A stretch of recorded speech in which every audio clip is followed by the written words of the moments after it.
जो भगवान करा दे, लव कराएंगे तो लव कर लूँगी, अरेंज कराएंगे तो अरेंज, फिलहाल तो लव मैरिज का कुछ।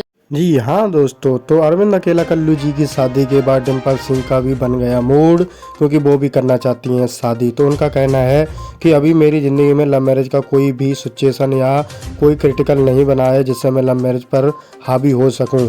लेकिन अक्षरा सिंह की अभी एक हाल ही में एक वीडियो वायरल हुआ था जिसमें वो अपने गाने टिंकिया का प्रमोशन करवाने के लिए गई थी, लेकिन वहाँ पर वो शादी के जोड़े में पहुंची थी। सबको ऐसा लगा कि अक्षरा सिंह भी करने वाली है शादी। वो वीडियो उनकी बहुत तेज़ी से वायरल हुई। लेकिन अरविंद अकेला कल्लू जी की शादी के बाद उन्हें भी डिम्पल सिंह ने कहा है, डिम्पल सिंह का कहना है कि अगर भगवान उनकी मर्जी से शादी अरेंज मैरिज करवाना चाहता है तो वो अरेंज मैरिज करने के लिए भी तैयार है, और अगर लव मैरिज करवाना चाहता है तो वो लव मैरिज करने के लिए भी तैयार। लेकिन उनका कहना है क्योंकि उन्हें अभी तक किसी से लव नहीं हुआ है, ना लव होगा बोल रही थी, लेकिन उनका यही विचार है कि भगवान की मर्जी से ही वो अपनी शादी करेंगे।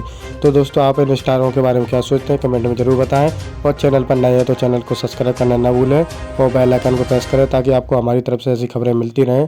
तो जय हिंद, जय भारत दोस्तों।